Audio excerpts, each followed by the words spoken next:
আসসালামু আলাইকুম দর্শক, জানিয়ে দেব আজকের আন্তর্জাতিক বিশেষ সংবাদ। ইরানের পারমাণবিক কেন্দ্রে ইসরায়েলের হামলা চান না বাইডেন। ইরানের পারমাণবিক স্থাপনাগুলোয় ইসরায়েলের হামলায় সমর্থন দেবে কিনা এমন প্রশ্নের উত্তরে বাইডেন না বলেছেন। ইরানের পারমাণবিক স্থাপনায় ইসরায়েলের প্রতিষেধকমূলক হামলায় সমর্থন করেন না যুক্তরাষ্ট্রের প্রেসিডেন্ট জো বাইডেন। এর বদলে ইহুদি রাষ্ট্রটির বিরুদ্ধে ইসলামিক প্রজাতন্ত্রটির ক্ষেপণাস্ত্র হামলায় প্রতিক্রিয়া জানানোর জন্য একটি বিস্তৃত আন্তর্জাতিক ঐক্যমত গড়ে তোলার পক্ষে তিনি। মার্কিন প্রেসিডেন্টের জন্য নির্ধারিত বিমান এয়ারফোর্স ওয়ানে ওঠার আগে বুধবার সাংবাদিকদের বাইডেন বলেন, ইসরায়েলরা কি করতে যাচ্ছে তা নিয়ে আমরা তাদের সঙ্গে আলোচনা করব। তবে আমাদের 7 জনের G7 দেশগুলোর প্রধানরা সবাই একমত যে তাদের প্রতিক্রিয়া জানানোর অধিকার আছে, কিন্তু তাদের সমানুপাতিকভাবে প্রতিক্রিয়া জানানো উচিত। তিনি জানান, তিনি শীঘ্রই ইসরায়েলের প্রধানমন্ত্রী বেনিয়ামিন নেতানিয়াহুর সঙ্গে কথা বলবেন, কিন্তু কবে কথা বলছেন সে বিষয়ে তিনি কোনো কিছু বলেননি বলে জানিয়েছে জেরুজালেম পোস্ট।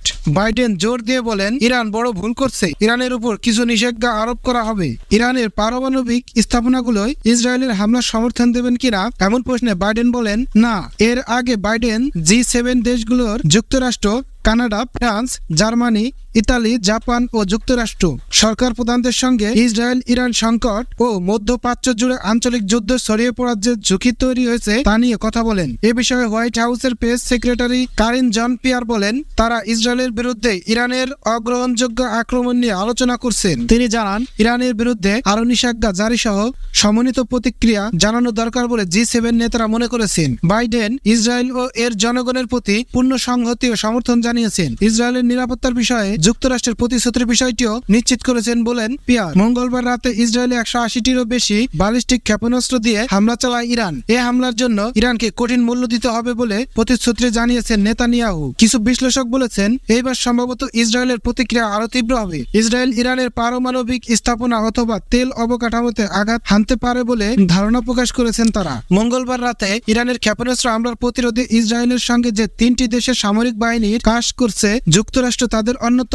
অপর 2টি দেশ যুক্তরাজ্য ও ফ্রান্স। যুক্তরাষ্ট্র ইরানকে সতর্ক করে বলেছে, এ হামলার ফলাফল তাদের ভোগ করতে হবে, কিন্তু ওয়াশিংটন এক্ষেত্রে কূটনৈতিককে প্রাধান্য দিচ্ছে।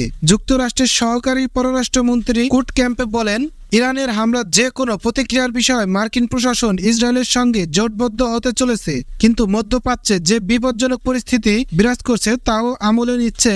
আর সংঘাতের বিস্তৃতি ইসরায়েল ও যুক্তরাষ্ট্র উভয়ের স্বার্থকে বিপদে ফেলতে